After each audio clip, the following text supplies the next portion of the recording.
Дорогие, сегодня давайте откроем книгу Исаии, 30 глава. 30 глава. Вот я себе Библию сегодня большую поставил, все. Теперь большая Библия у нас будет здесь. 18 стих написано: «И потому Господь медлит, чтобы помиловать вас, и потому еще удерживается, чтобы сжалиться над вами, ибо Господь есть Бог правды, блаженны все, уповающие на Него». И знаете, вот этот стих, он так привлек мое внимание, что когда я смотрю на него и думаю: и потому Господь медлит, и потому Господь сдерживается. И думаю, зачем вот это вот такая, знаете, ну как сказать, вот мы человеческими мозгами, зачем медлить и сдерживать? Да? Вот представьте, я вот иногда вижу людей таких бездомных. Я с супругой недавно ездил, в машине, я об этом разговаривал. Мы иногда как люди, видим человека, который типа в чем-то нуждается, мы стараемся ему быстро чем-то помочь. И мы за него начинаем думать, чем бы ему помочь. Вот это предлагаем, вот это. А он вообще ничего даже не сказал, что он там что-то хочет от нас. Мы уже кучу всего для него готовы сделать. Знаете, мне нравится Иисус, он говорит, к нему слепого подводит, и Иисус слепого спрашивает: что ты хочешь? И все люди рядом стоят, как бы, и с мыслью могли бы сказать: да что тут не видно, что он хочет, Иисус, ты вообще, как сердце есть, сделай вот просто, что надо. И я думаю, Иисус, он очень мудрый вот в этом плане. Он не пытается бежать там впереди телеги, он просто смотрит на человека и спрашивает: а что ты хочешь? Потому что человек может вообще хотеть не того, что кажется. Да? Да, и он говорит: чтобы мне прозреть. Прозреть? Ну прозри. Да? И тогда он прозрел, да? И мы иногда, знаете, думаем, вот надо быстро помощь оказать. Зачем медлить? Зачем там что-то оттягивать? Вы здесь? И иногда мы на Бога смотрим. Почему так все как-то долго? Почему так все замедливается, затягивается, да? И вот сегодня я хочу с вами поговорить на тему того, почему нам иногда трудно ждать ответ от Бога. Вы кто-нибудь переживал это? Молились? И что-то как-то долго все. Как-то все. До сих пор долго. Да?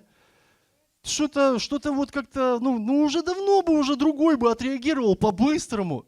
Почему Господь не реагирует, да? Или почему мне очень тяжело? Все же говорят, надо ждать, верить и ждать, да. И я смотрю, бывают времена, когда нам действительно нужен ответ от Бога. И нужен быстро. Зуб болит, да?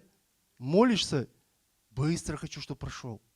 Я помню, мне один раз, знаете, у меня редко бывают острые боли, но один раз мне так стрельнуло вот как-то в почку, знаете, я никогда не переживал это и никому не желаю, не дай Бог.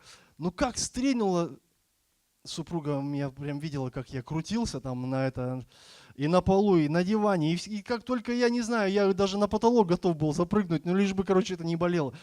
И знаете, так больно, и я молюсь внутри. Я не знаю, какие уже словами, всякие разуми, но чаще говорил: Господи, помилуй. Но знаете, мне хотелось просто вот так, чтобы не было боли. Я не хочу вот этого продолжения, вот этого страданий. Мне просто хочется... Кто-то переживал такое? Да, и вот нам хочется, быстро. Быстро нужен ответ, как я хочу. Потому что мы же, на самом деле, когда молимся, мы планируем ответы от Бога. Кто-нибудь планировал ответ от Бога? Да ладно, давайте, как будто вы там типа, я хочу вот это, и вот так, и с вишенкой наверху. То есть мы как бы вот так ожидаем. Вспомните, Неемана пришел за исцелением к Елисею. Я думал, он выйдет, руки там раздвинет, там призовет своего Бога, а он даже не вышел. Вот у нас такое мышление. Мы даже можем планировать, то есть какой-то ответ, и еще планировать, в какое время нам это надо. Я вот как типа захожу, двери открываются, все. Вот у нас такое, извините, конечно, не все, да, но есть такое. В мыслях где-то я бы хотел бы вот так. Было же, по-честному. Вот. А тут раз, да, и не так, да, и не так. А нам хочется. Я сказку вспомнил, по-моему, Толстой написал ее, Алексей, «По щучьему велению» называется. И там такие, знаете, у него была такая абракадабра, такая, он заклинание это говорил. «По щучьему велению», то есть она же ему сказала, да, «по моему хотению». И он говорит: А ну-ка, ведра быстро сами за водой сбегали. Да, получалось, конечно. Да, в сказке, дорогие, в сказке вообще все реально. Вообще все реально. Но жизнь не сказка. Жизнь не сказка, дорогие. Жизнь отличается, да? И здесь, знаете, конечно, когда ты начинаешь рассматривать сказку, на самом деле ты понимаешь лоботряса Емелю, который лежал на печи, понимаете? Вот когда нам только все хочется, но мало своих каких-то действий, да, то есть вот у нас может быть такое отношение. Но Бог, смотрите, Он не щука, Писание показывает нам, что Он не может быть таким, да, из сказки. Смотрите, мы видим, если медлит, почему? Почему? Потому что Он действует как сам видит, а не так, как ты планируешь. Смотрите, Бог знает все наши нужды. Все наши нужды знает. Писание говорит даже, что Он по богатству славе восполнит ваши нужды. Но не так, как ты спланировал. Вот в чем дело. А так, как Он это видит, да. Почему Писание говорит, что мы должны познать не свою волю, свою-то волю мы-то знаем. Куда мы хотим, чего хотим и куда не хотим. А Его должны волю позвать, которая благая, угодная и совершенная, да. И вот мы, дорогие,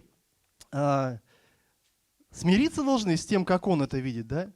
А люди, бывают, огорчаются от того, что они молятся и ждут, да, что не так действует, как хотелось бы, да, что не так все происходит. То есть ты просил это, а прилетело то.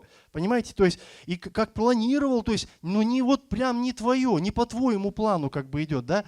А знаете, я вижу, а у Бога есть свой план. Свой план, да. И у меня такая картина сразу всплыла, когда я вот размышлял на эту тему. Значит, я вижу человека, только сразу не подумайте, что это пророчество. Да, я вижу просто человека, это картинка просто такую, которую я увидел, который сидит в траншее, которую роет. Ну и знаете, это может быть под что угодно. Может быть, он делает систему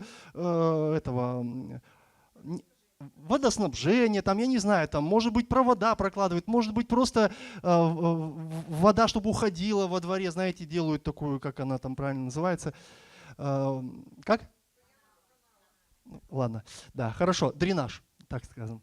Вот, и, может быть, это копает, но смысл в чем? Вот этот человек, который копает яму, он сидит в этой яме с этой лопатой, и у него как бы есть мысли, вообще об этой реальности, то есть что вот вообще тут происходит как бы.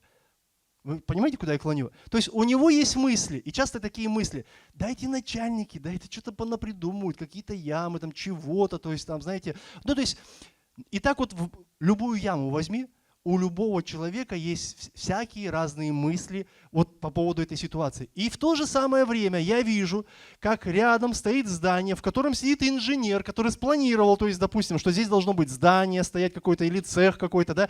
У него есть чертежи, у него есть планы, он видит гораздо больше, и у него тоже есть мысли, и он тоже видит этого работягу, и тоже смотрит на этот объект, и у него тоже есть мысли об этом объекте, но они гораздо больше. Представьте себя в яме с лопатой, потому что приходится пахать, что-то делать, да? И у вас есть мысли. И вы говорите, да если бы лучше бы вот так все было, да вот если бы вот так все сделали.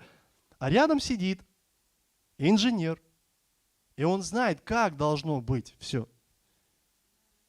Где будет фундамент заливаться, то есть как все будет стоять, то есть с какими границами. И это может вообще не сходиться со взглядом рабочего. Да? Почему? Потому что он, он творец, инженер. Да? И Бог творец, дорогие. Бог знает, что тебе нужно, когда тебе нужно, и как лучше это сделать. То есть, на самом деле он вообще все знает, да? Я когда смотрю на Бога, я понимаю, Бог видит вообще всю мою жизнь. Всю. И мало того, как однажды сказал, мне нравится, был такой замечательный проповедник, Марынок, у него много таких откровений было. Он говорит, Бог видит и прошлое твое, и будущее твое видит. Мы-то думаем, мы просто чего-то хотим, а Бог уже знает, куда твои желания тебя заведут. Ты понимаешь? То есть потому что мало людей вообще как бы анализируют свои желания, то есть куда, чего хочется. А Бог это видит, и поэтому, когда Он что-то делает, дорогие, на самом деле это действительно, познав вот эту волю благую, угодную, совершенную, то есть Бога, да, когда Он что-то делает, мы понимаем, что это вообще существенное благо для меня, для человека. Благо для того, чтобы я продолжал существовать в Нем, а не просто существовать в мире, да. И если мы знаем и уверены, что Бог совершен, совершен Бог наш. Да, потому что да, только глядя на жизнь Христа, я сегодня стоял, поклонялся, размышлял, только глядя на жизнь Христа, я понимаю, насколько я несовершен. Но Бог, Он совершен во всем. Вообще, просто во всем совершен. И если Он совершен, то как вы думаете, дела Его могут быть несовершенны? И дела Его совершенны. Как Он видит, так и поступает. И поэтому слава Богу за то, что Он поступает так, как Он видит, а не так, как я хочу. Аминь? Можно так сказать? Давид, однажды воспевая Господа, Псалом 17, я хочу 31 стих, в современном переводе хочу зачитать, там первые 3 слова, они мне прям очень нравятся. И написано, путь Бога, там написано непорочен, да? Псалом 17, 31, а в современном переводе написано, путь Бога безупречен. Безупречен. И да, и знаете, я думаю, ну мы все же знаем, да, какой Давид был псалмопевец. То есть как он мог славить Бога. Мы на самом деле сегодня, я думаю, большинство из нас, ну, по крайней мере, те, кто молится, мы все стараемся молиться словами Давида. Вы ловили себя на мысли, что псалмы для вас, они как руководство. Почему? Потому что мы видим, как можно выразить славу Богу, потому что вот жизнь, она настолько нас пытается прессовать, что мы даже слов подобрать не можем иногда. До кого слов мы даже времени найти, помолиться, поразмышлять не можем о слове. А тут, когда мы берем псалмы, мы словно оживаем. Это как, знаете, вода на сухую землю. То есть ты берешь слово, вот поэтому у него действие такое богодухновенное, оно начинает нас менять, что-то с сердцем нашим делать. И поэтому Писание говорит, Давид, путь Бога безупречен. Что такое безупречен? Знаете, первая ассоциация, то есть, ну и, конечно, это не за что упрекнуть, да, без упрека, не за что упрекнуть. И у меня такое вот первая ассоциация в голову еще приходит, что не придерешься вообще. Ну просто не придерешься, ни с какой стороны не подойдешь и не скажешь, что Бог ты плохой, или ты там что-то не так делаешь, или там пути твои несовершенны. Нет, не придерешься. Знаете, есть люди, если им что-то доверишь, можешь пожалеть. Ну и мы встречали таких людей. Ты что-то доверил и реально пожалел. Но когда, дорогие, мы же тоже встречали таких людей, когда человек безупречно выполняет свое дело. Мы же таких тоже видели. Да? Или свои обязанности там, то что происходит? В этот момент мы спокойны. Когда ты знаешь, вот ты, ну смотрите, я, допустим, я знаю, допустим, что Оля, да, или вот сестра Анна, да, Лена, они делают безупречно свою обязанность. И когда я им доверяю что-то в свете их обязанностей, я спокоен. Почему? Потому что это сделается. То есть это будет все. Вы понимаете мысль? Мысль о том, что когда Божьи пути, они безупречны, ты знаешь, что все по-любому будет хорошо. По-любому будет хорошо. И если мы поймем вот этот момент, то есть, что мы будем спокойны, да, в нем, если мы поймем этот момент, что Божьи пути, они безупречны, мы можем быть уверены вообще, что вообще все будет замечательно. Вообще все. Ты говоришь, да нет, у меня такая ситуация, там она вообще из ряда вон. Но нет таких рядов, которых Иисус бы не видел. Если даже из ряда вон, то значит есть другой ряд, а Он его тоже видит. И Он тоже царствует над всем. И нет такой ситуации, как говорит Иаков, да, что, по-моему, Иаков, да, что или Петр, что вас постигло нечто, а все на самом деле человеческое, да, не инопланетное какое-то, а просто наше человеческое, да, постигает нас. И поэтому, дорогие, что бы ни пришло, Божьи пути, они безупречны. Все будет хорошо. Когда я доверяю, да, кому-то, человеку толковому какое-то дело, Я, дорогие, испытываю не напряжение, я испытываю облегчение. Я доверил, я знаю, что будет все хорошо. И также, дорогие, с Богом ты доверяешься, и будет все хорошо. Как-то у меня сломалась стиральная машинка. И вот я вызываю мастера. Знаете, вот поначалу, когда она сломалась, я немножко напрягся, потому что, я думал, надо будет постирать, там, время, знаете, такое, что есть время, понаблюдать за этим процессом, чтобы все это успеть вывесить. Слава Богу, конечно, с такими машинками у нас не накапливаются такие, как раньше, знаете, там, раз в неделю надо постирочный день устроить. Вот, значит, я вызываю мастера, и мастер приходит, и у меня, знаете, немножко беспокойства ушло, пришел профи, я знаю точно, что все будет хорошо. Дело просто там вот час-два, но вопрос решится. Вы понимаете, да? Вот. И когда приходит профи, то есть человек, который знает свое дело, ты немножко понимаешь, что а что напрягаться, все сейчас будет, все ровно. Но если бы я сказал дяде Васе, да вот машинка сломалась, и он говорит, давай я тебе помогу. И заходит он такой с монтировкой, знаете. И я бы точно понял, что я не знаю, сколько это, во-первых, времени. А знаете, часто такое, когда дядя Вася какой-то берется за работу, какой-то сосед, который говорит, да давай я посмотрю, залезу. Это часто, оказывается, вытекает еще в другие какие-то истории, и ты неделю сидишь без запчастей, потому что все вскрыли как консервную банку, в общем, и целая история, да?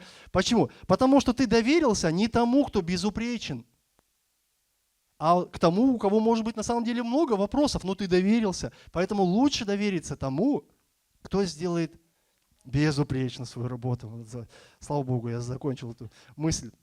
И, дорогие, если мы осознаем, что Бог сделает все лучше, а у нас есть ситуации, знаете, где мы даже можем никому не обращаться, мы пытаемся сами это все решить. И вот вопрос, если мы осознаем, что Бог, даже не вопрос, а утверждение, да, что Бог может сделать гораздо лучше, чем даже я. Да? Потому что мы всегда, знаете, не всегда, но часто. Но вот у меня это больной момент. Мне кажется, что я сделаю лучше. Но я даже не то, что кажется, в некоторых вещах я даже знаю, что я сделаю лучше. И это где-то мне может быть мешать, то есть чтобы я мог реально доверить какую-то вещь. То есть, это мой вопрос, с которым я работаю с Господом, и я учусь что-то это передавать. Да? Но момент сам в том, что чем Бог может сделать лучше, чем даже я. И когда ты это осознаешь, тебе будет гораздо легче ожидать Его ответ. Когда ты знаешь, но Он лучше может сделать. Аминь. И знаете, интересно, мы даже рады будем, что это делаем не мы, что это делает Он. И знаете еще, что интересно? Что мы даже переживаем какой-то прилив сил. Ты вроде бы что-то было все не очень, да? А потом ты понимаешь, слушай, слава Богу, оказывается вообще, да нужно было всегда это делать. Чего я раньше не доверял, понимаете? То есть ты какое-то облегчение переживаешь. Вот интересно, мне нравятся слова Исаии, тоже 40 глава. Я думаю, что это и есть вот это ободрение для тех, кто может довериться Богу. 40 глава, 31 стих написано, «А надеющиеся на Господа обновятся в силе». Обновятся в силе. Потом написано, поднимут крылья, как орлы, потекут и не устанут, пойдут и не утомятся. И вот это слово, они обновятся в силе. Знаете, я залез в подстрочник, мне вот нравится в последнее время, я очень много слов стараюсь с греческого понять там, или с еврейского, то есть что это значит, да?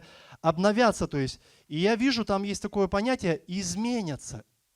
То есть они изменятся в своей силе. К примеру, не было силы, будет сила. Потому что если не было, меняться-то в какую сторону только можно? Только в лучшую, но у тебя ее и так нет, да? Только в лучшую. И поэтому и обновятся в силе, то есть изменятся в своей силе. То есть я другими скажу словами, не было ее, приобрел. А откуда? Писание говорит, надеющийся на Бога, он приобретет силу. Понимаете? Надеющийся на Бога. Аллилуйя. Но современному человеку, дорогие, современному человеку сегодня, вот в этих реалиях, реально сложно иногда ожидать ответ от Бога. Ответ от Бога. Вокруг на самом деле все так быстро вертится, очень быстро. Я, знаете, я просто даже вижу, что как-то брату своему помогал выбрать телефон. Я взял в руку его телефон старый, и нажимаю и жду. Нажимаю и жду, когда произойдет что-то. То есть я так к этому не привык, потому что в своем телефоне я нажал, и все уже открылось. Понимаете, все как-то быстро. И я говорю ему: как ты жил до этого вообще? Ну, то есть, и я понимаю, что это вот, что вот этот мир, то есть он что-то делает с моим сознанием, что мне тоже хочется быстрее. Хочется быстрее. И мы пошли, он тоже пошел, мы выбрали другой ему телефон, то есть он побыстрее как бы. Но сам смысл, современному человеку хочется все побыстрее. Да? Допустим, даже вот просто, я вот смотрю ролик, я не буду сейчас говорить за кого-то, но я просто думаю, что вы, может быть, согласитесь отчасти со мной. Мне прилетает ролик на 3 минуты, к примеру. И до 3 минут я еще могу посмотреть. Остановиться и посмотреть. Если он где-то 4-5 минут, я уже откладываю его на потом. Почему? Потому что я постоянно в каком-то движении. В смысле, мне куда-то надо ехать, я чем-то занимаюсь, понимаете, или я в чем-то пребываю. И вот нет времени 5 минут посмотреть ролик. Конечно, есть 20 и час, там это вообще долгая песня, история, это может в течение месяца можно откладывать. Да, но вы понимаете, о чем я, да? Что-то нас ускоряет в этом мире, ускоряет, нам хочется все быстрее, нам хочется все быстрее. И я даже вот помню, я жил в поселке, даже так скажу, это больше такое село, да, в пригороде было. По крайней мере, 20 лет назад оно конкретно было селом. То есть, вот. И я жил в этом поселке, в селе в этом. И смотрите, у меня, значит, была такая задача. Я выходил утром, лето тоже вот так вот, вся эта история, то есть теплая. Я выходил, знаете, и у меня такая была задача. Мне нужно построить ограду, забор.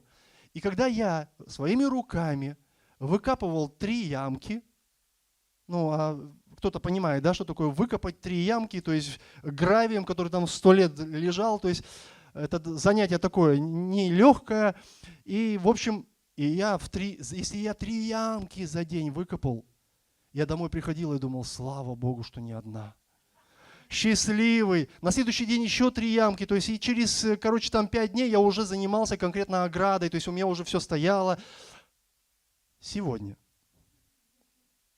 человек, о чем мне там копать эти ямки, например? Он может, например, просто пахать с утра до вечера, копить деньги, потом вызвать буровую машину, которая ему выкопала все. И у него еще план такой: не только ямки еще выкопать, столбы поставить, залить их, этим бетоном, то есть связать их фундаментом. И там такая глобальность, понимаете? И когда я могу прийти к нему, к такому человеку и сказать, с того времени в это, и сказать: я 3 ямки выкопал, он бы сказал: ты вообще. Почему? Потому что у нас у всех вот такие планы. И знаете, когда человеку говорят: ты 3 ямки хотя бы выкопай, ему кажется: да это же вообще ни о чем. Это же вообще ни о чем. Вы вспомните, раньше люди, они могли выйти в поле целый день вот так на коне, борозду одну делать. Или 3. Понимаете? И конь устал, и ты устал, и все. Ладно, на следующий день следующие 3 борозды буду делать. А там борозды были не по 3 метра, понимаете, а большие. Мы все помним все эти мультики, да, истории, там, где богатырь, не видно конца и края полю, да, он пашет это поле, да. Так вот, дорогие, о чем я? Нам хочется все быстро и много, и... Вы понимаете? Да. И, конечно, за счет того, что мы такие, нас радует, когда мы, помолившись 1 раз, Господи, и раз все произошло. И ты такой сразу в вере, ответ пришел, уверенный, твердый. Бог отвечает, Бог не медлит. И когда кто-то говорит: Бог медлит, ты говоришь: да нет, Он вообще шустр. Да. Но бывает так, дорогие, что помолившись, и даже не 1 раз, что-то не происходит, да, проходит много времени, а ответа нет. И знаете, что интересно? Писание говорит, что Бог нас в это время испытывает нашу веру. Бог испытывает нашу веру. А мы видим, смотрите, в этом же самом процессе мы видим проблему. Мы молимся, а нам кажется, что, может быть, Он нас и не слышит, может быть, Ему и все равно. Понимаете? И у нас где-то по копеечке копится целая копилка огорчений, что что-то не произошло, потому что мы видим проблему. Бог не слышит, поднимается беспокойство, а тебе нужно решение. Поднимается беспокойство, и потом тревога. Все, Бог не помог, надо срочно какие-то действия, да? И смотрите, опять же Псалом 103. Давайте прочитаем с 27 стиха. Писание говорит: все они, то есть это синодальный перевод, все они, то есть творение, о творении написано, от тебя ожидают, чтобы ты дал им пищу их в свое время. Даешь им, принимают, отверзаешь руку твою, насыщаются благом. Классно, да, звучит? И дальше написано: скроешь лицо твое, метутся. И это значит тревожатся. Только раз немножко, знаете, промолчал, не сделал. То есть как-то, знаете, не отошел, а чуть-чуть скрылся из нашего этого знаете, помолившись один раз, Бог рядом. Раз он немножко как-то задержался с ответом. Написано метутся, тревожатся. И в этом и сам смысл, дорогие. Вот такие задержки, они могут что-то в нас пробуждать, какое-то беспокойство. Да где же Бог? Да нужно же решение. И апостол Павел как-то написал филиппийцам такие слова. Давайте прочитаем. Филиппийцам 4:6. Он говорит: не заботьтесь ни о чем, но всегда в молитве и прошении с благодарением открывайте свои желания перед Богом.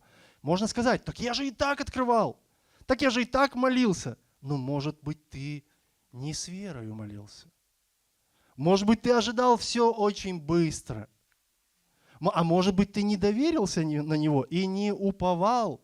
И не был, знаете, как надеющийся на Господа, а был надеющийся, знаете, на то, что я сейчас абракадабра скажу, сим салавим, по моему хотению, это произойдет. Ведра пойдут за водой. Да? То есть вот такое может быть, да? Но Павел говорит: не заботьтесь об этом, но всегда в молитве. И знаете, я себя просто представляю. Пришла ситуация, но не заботься, в смысле не тревожься ты о том, что тебя заботит. Просто продолжай верить Господу, и все придет в свое время.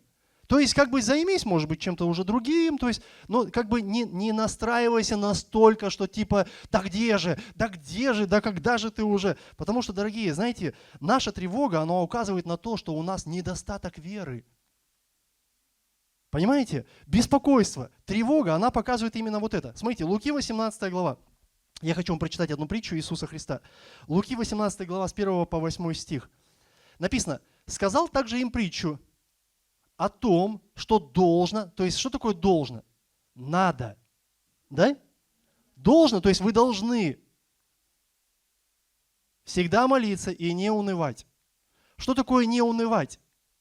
Молиться понятно. Не унывать. Не падать духом. Или по-другому сказать, не терять надежды. Да? То есть надо вам молиться, другими словами, чтобы не терять надежду. Не упасть. Помните, я как-то проповедовал, не падай духом, где попало. То есть, где попало, в смысле, это где прилетело злой день, можно упасть духом, а ты не должен, поэтому нужно молиться. Да? И дальше написано: говоря в одном городе, был судья, который Бога не боялся и людей не стыдился. В том же городе была одна вдова, и она, приходя к нему, говорила: защити меня от соперника моего. Бывают, знаете, если есть судья, есть и люди, которые в чем-то нуждаются, а эту прям кто-то окучивал просто, в смысле, просто надоедал. Защити меня от этого соперника, да? 4 стих. Но он долгое время не хотел. А после сказал сам в себе: хотя я и Бога не боюсь, и людей не стыжусь. То есть вообще бессовестный. Но как эта вдова, смотрите, не дает мне покоя. Уже, Боже мой, да? Уже устал я от нее. Не дает мне покоя, защищу ее, чтобы она не приходила больше докучать мне. И сказал Господь, то есть в итоге, да? Слышите, что говорит судья? Неправедный. Неправедный. А наш Бог какой? Праведный. А судья неправедный, да? И смотрите, слышите, что говорит судья неправедный? И он говорит: Бог ли не защитит избранных своих, вопиющих к Нему день и ночь, хотя и медлит защищать их». Ну, это, кстати, синодальный перевод, он показывает, хотя и медлит. На самом деле перевод говорит о том, будет ли он вообще медлить, Бог, когда увидит, что Его избранные, они взывают к Нему. И дальше 8 стих. «Сказываю вам, что подаст им защиту вскоре». Вскоре, да. То есть, и вот это вскоре, я бы так даже сказал, оно зависит, конечно же, от сроков Божьих, но и от твоей веры. От твоей веры. Понимаете? Поэтому написано, но сын, то есть защиту он подаст, но сын человеческий, придя на землю, простите, так, но сын человеческий, придя, найдет ли веру на земле? На земле. И знаете, я иногда, смотря на эти стихи, я понимаю, действительно, а найдет ли Господь, вернувшись, то есть это же говорится о том, что будет второе пришествие, да, вернувшись, найдет ли Он веру на земле? То есть найдет ли Он верующих на земле, которые готовы к Нему взывать и днем, и ночью? Или либо Он найдет людей, которые как бы, а что, Иисус, ты так не сделал? Я уже как бы щелкнул. А что, я уже сказал, почему не произошло, да? Или Он найдет людей, которые уныли и которые уже огорчились, что Бог медленный, что Бог не отвечает, да сколько можно. Представьте, Он говорит, найду ли я верных, верующих, веру на земле? Люди, которые продолжают уповать на Меня. Люди, которые продолжают не беспокоиться, не тревожиться, потому что я сказал уже, беспокойство и тревога – это недостаток веры, а другими словами, доверие. Недостаток. Который говорит, смотрите, в свое время, вот этот недостаток, он говорит о нашем непонимании вообще, каким вообще является наш Бог. Кто Он такой? Мы как будто не понимаем. Когда ты постоянно делаешь добро кому-то, да, а тебя воспринимают плохо или вообще не воспринимают, представьте, как это не радует. Да? Это не радует. Если это не радует человека, представьте, когда Бог все делает только доброе, а мы не можем как бы до конца понять, что Он действительно любит, что Он действительно оценит, что Он действительно поможет. Представьте, это тоже может не радовать Бога. Почему? Потому что как бы люди-то растут. Люди, в смысле, они продолжают говорить, что верят, но проявляют недостаток веры. А мало того, еще порой и могут проявлять неверие вообще. А Бог хочет, чтобы мы Его знали. Чтобы мы Его знали. И знаете, я вижу сквозь Писание, что действительно Бога надо знать. Бог, Он не зависит от нас. Вот в чем дело тоже. В смысле, если мы как-то пытаемся Его как-то заставить или руки скрутить, да давай же уже. Ты никак не повлияешь на Его решение этими вещами. Вот в чем дело. Никак не повлияешь. Бог сам видит, знает, как тебя любит, и знает, как тебе помочь, и чем тебе помочь. И Он суверен, дорогие. Суверен – это понятие, оно говорит, Он независим в своих решениях, в своих путях, в своих действиях. То есть, а если Он независим, на Него никто не может повлиять, подчинить Его себе. Потому что именно только Он, если ты к Нему обращаешься, Он имеет контроль над всей твоей ситуацией. Он имеет контроль над всей твоей жизнью. В смысле, как контроль? Он может разрешить любую твою проблему. Он дает тебе возможность решать самому.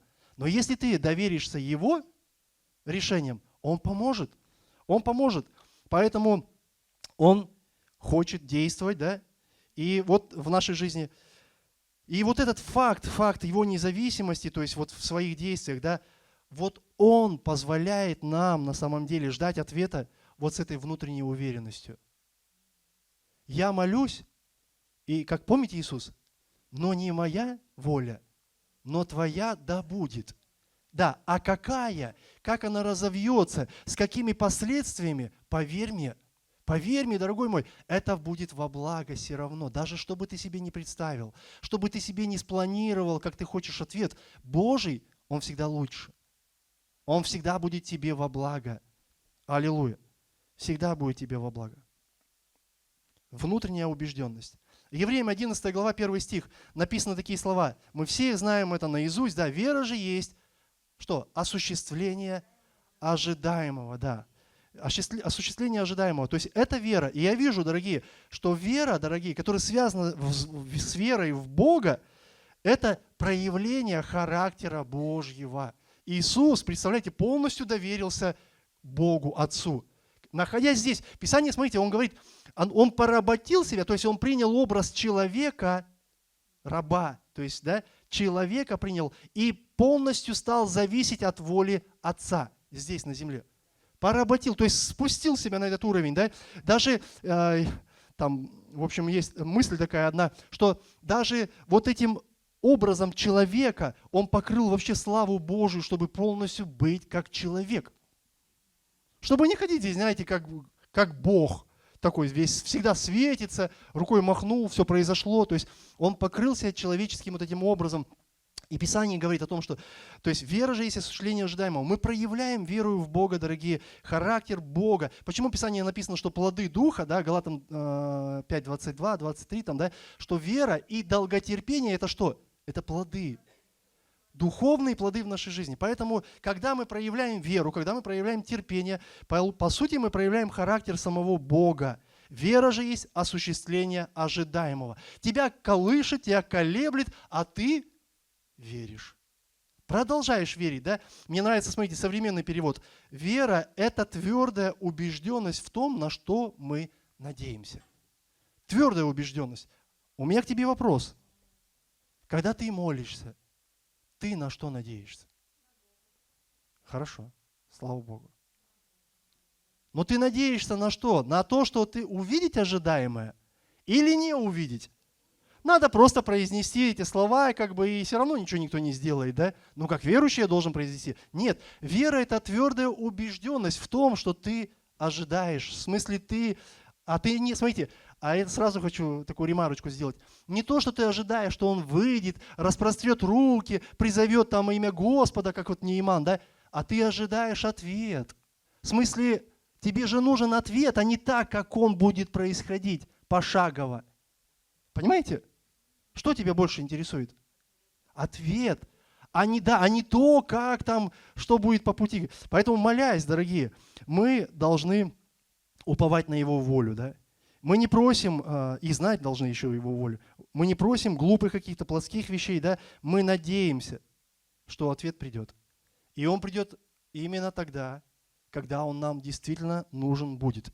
И знаете, что и самое интересное? Никто, если Бог суверен, никто не сможет удержать этот ответ для меня. Никто. Ты думаешь, да нет, это не придет в мою жизнь. Нет, это не придет. Но ты уже не надеешься. Да, а если ты надеешься на то, что ответ придет, Бог знает, Он меня любит, и Он знает, когда мне это надо. И если ты так смотришь на это его не, вот этот ответ, поверь мне, никто не удержит.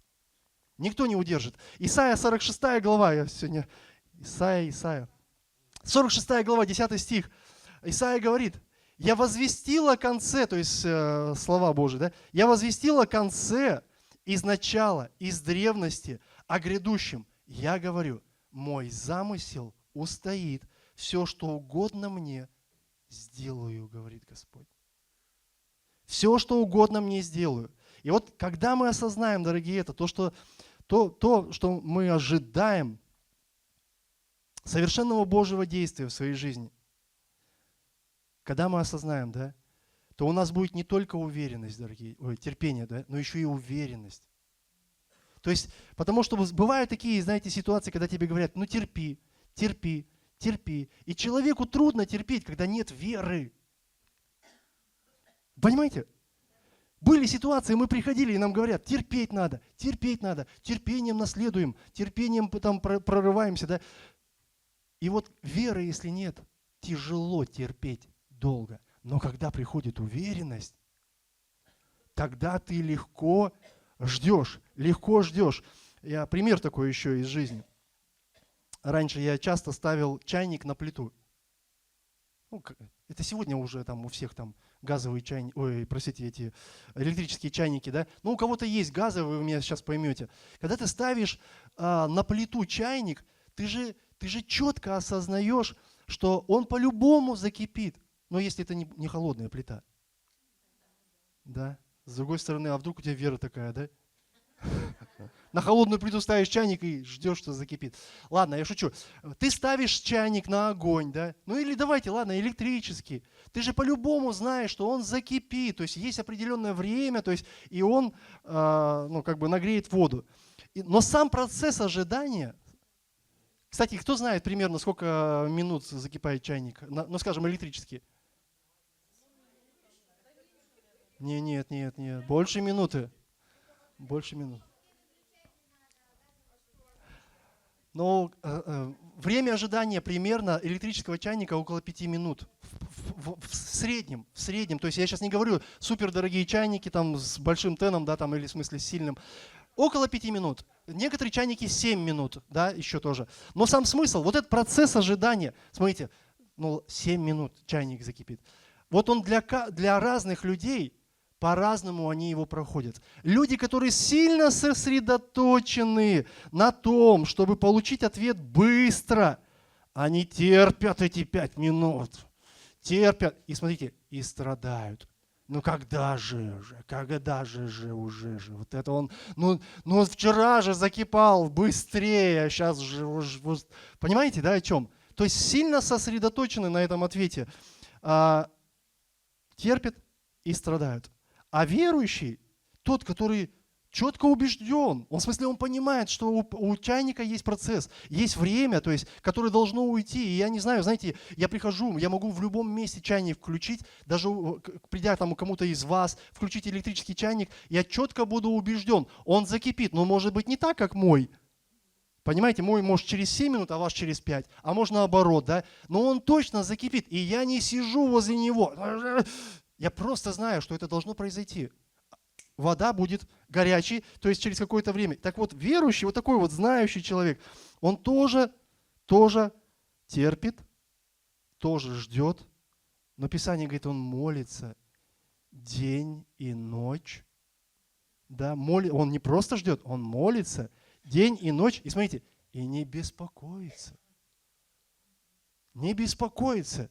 Да что-то я уже 37-ю молитву уже произнес. Боже мой, уже, Господи. То есть, ну уже все бы с места сдернулись. Ну, в смысле, рванулись, да, с места. То есть, ну почему не ты? Аллилуйя. Исайя 30 глава. Я думаю, скоро мы закончим уже. Исайя 30 глава. С 15 стиха написано.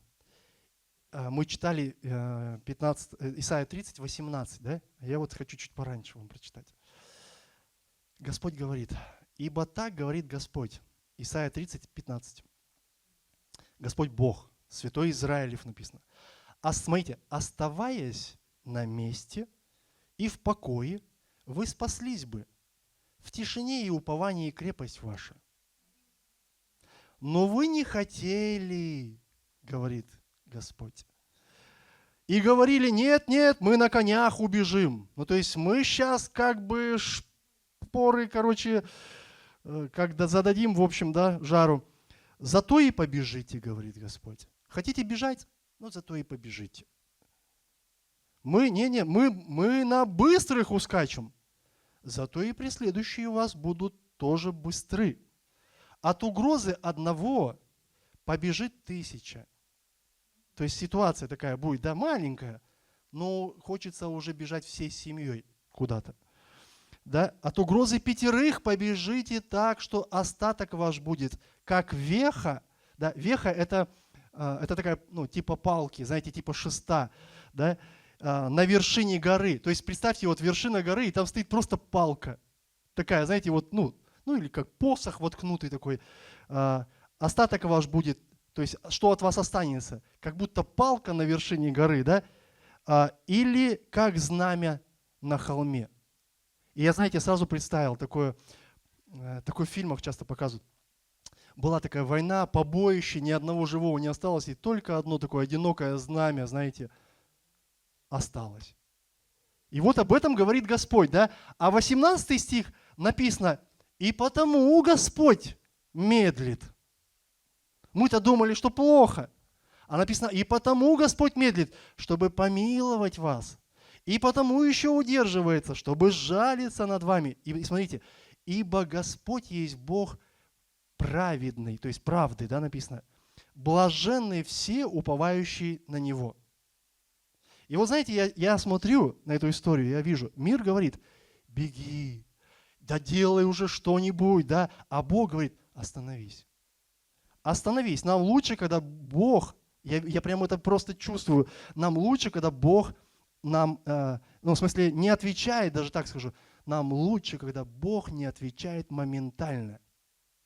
Почему? Потому что мы не растем, мы не укрепляемся, мы не умеем ждать, понимаете, у нас нет плодов духа, если все будет происходить моментально, по нашему хотению, по нашему изволению. Да? Смотрите, современный перевод написано «Господь справедлив, и каждый, кто ждет Его помощи, будет благословен». Понимаете? Каждый, кто ждет Его помощи. И здесь сам смысл, мы думаем, да, ну зачем нам это все? А Бог говорит, оставайтесь на месте. Ждете? Подождите.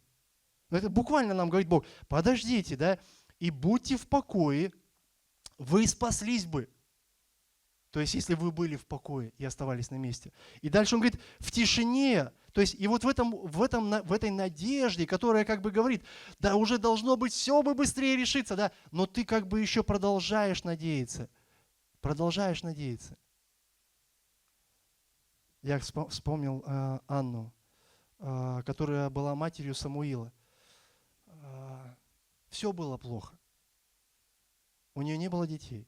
Приходила вторая жена, не помню, как ее зовут, она смеялась. Финана, она смеялась над ней. Мало того, что ты еще ждешь, так еще какой-то жук. Он смеется над тобой, понимаете, он подначивает, то есть, а ты ждешь внутри. Но потом открылось все. Почему? Потому что Анна продолжала доверять Богу. Да, в тишине, да, в уповании молилась, да, словно пьяная. Ее даже священник над ней говорит, ты что, напилась вообще тут пришла? Понимаете? Даже священник, нам кажется, от него только идеальные слова должны выходить. Он должен быть вообще, ну, по крайней мере, как Иисус. Дорогие, это люди. И даже священник может сказать, я не пойму, вы пьяные пришли, что ли, на служение, да? А она в сердце своем, она говорит, нет, я Господу. То есть, ну понимаете, вот всей своей внутренностью оставайтесь на месте, в покое, вы бы спаслись. В тишине и уповании крепость. Крепость – это сила, сила ваша. Да. И вот я вижу, дорогие, мир говорит, беги, а Бог говорит, остановись. Остановись, потому что тот, кто будет ждать помощи от Бога, а не побежит куда-то, он будет благословен. Аллилуйя. Последнее место Писания, и мы сейчас будем молиться. Апостол Петр говорит, 2 Петра, 3 глава, 9 стих. «Не медлит Господь исполнением обетования, как некоторые почитают то медленнем, но долготерпит нас, не желая, чтобы кто погиб, но чтобы все пришли к покаянию». Вы знаете, нам действительно иногда трудно ждать, потому что нам хочется все по-нашему, по-быстрому, как мы решили, как моя воля. Господи, ну что ж ты не учитываешь мою волю? То есть, вот знаете, мы это, может быть, даже вслух не говорим, но это видно. Просто видно. Особенно, знаете, я думаю, если бы кто-то из вас просто встал в комнате и послушал, как люди иногда молятся, иногда просто видно, что мы качаем свою волю. Но это просто есть, действительно, как бы. И Бог, он даже, не даже, он зрелее меня гораздо. То есть, и это я могу не вынести где-то, сказать, да Боже мой, когда ж мы так перестанем молиться. Бог, он уже наслушался таких молитв. И он уже относится к этому, ничего. Покаяться, поймет. Покаяться, поймет. И поэтому Писание говорит, он терпит, не желая, чтобы кто погиб вот в этом неверии, в этом ропоте, во всем этом, да, но чтобы все пришли к покаянию, да, и я вижу, Господь хочет помочь нам. И Он видит, как нам помочь, да? И Он не медлит. Он просто милостиво ждет, когда мы обратимся к Нему в вере. В вере. Наше ожидание, дорогие, наше ожидание – это проявление веры. Нам трудно ждать, но это нужно. Почему? Потому что наши сроки, то есть и Божьи сроки, они разные. И нам, чтобы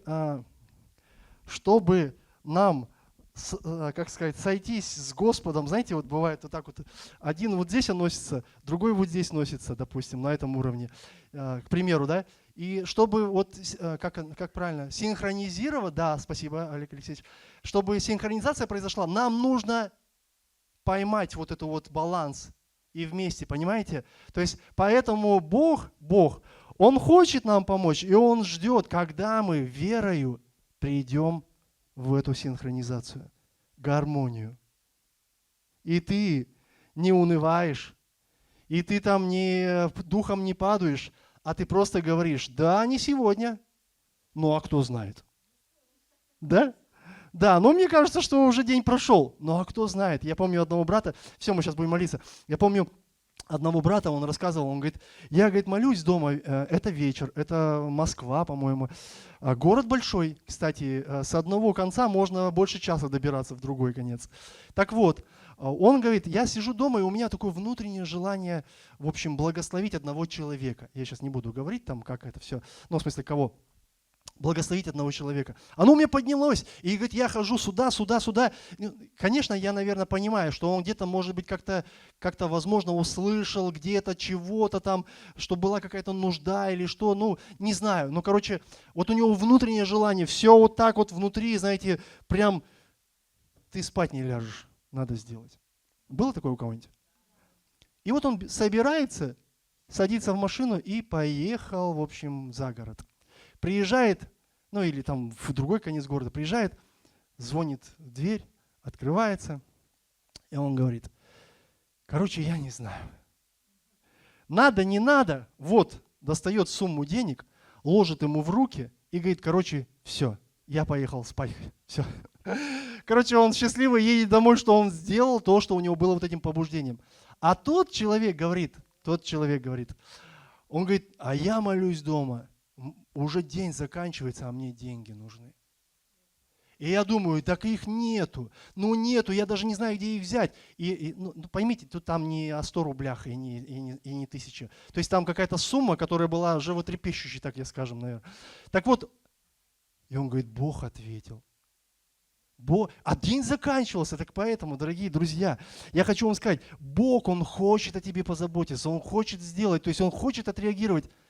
Но Он хочет и веры нашей включенной, что день еще, солнце еще не зашло, у меня есть время, Господи, да даже если и спать лягу, мне позвонят, я ради этого просто проснусь. Да, почему? Потому что вера, она такая, она хочет ухватиться ожидания с твердой убежденностью,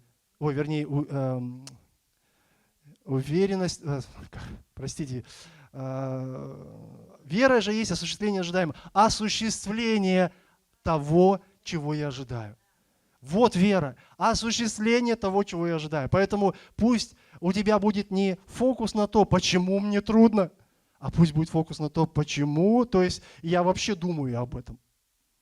Почему я себя накачиваю тем, что Бог, Он медлит, Бог, Он все долго делает. Почему я так к этому отношусь? Доверяй. И все будет. Аминь. Давайте встанем. Я назвал так проповедь. Бог медлит или я нетерпелив? Да, и вы понимаете, в чем причина? В чем причина на самом деле? Поэтому дай нам Бог, как говорится, с верою, вот войти в то, что мы ожидаем.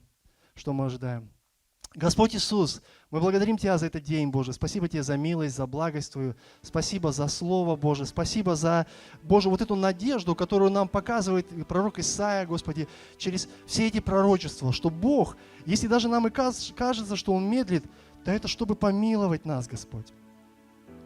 Что Бог, если кажется даже, что Он что-то удерживает, Боже, так это чтобы сжалиться над нами, Господь. Потому что в Писании написано: «Ибо Господь есть Бог праведный, и благословенны будут все, кто ожидают от Него помощи, Боже». Аллилуйя, Господь. Я прошу Тебя, Боже, чтобы каждый из нас, Боже, мы остались людьми, Господь, ожидающими, Господь, не унывшими, Боже, Отец, не огорченными, Боже, не потерявшими надежду, Боже, а людьми, ожидающими Твоей помощи. Потому что, дождавшись, Писание говорит, они все будут благословенны. Аллилуйя, Господь. Поэтому я молю Тебя, Боже, дай нам жить в Твоей победе, Господь. В Твоей победе, Господи. Потому что только побеждающему, Боже, побеждающему дано будет все, что приготовлено, Господь. Аллилуйя. Слава Тебе, честь Тебе и хвала. Аминь.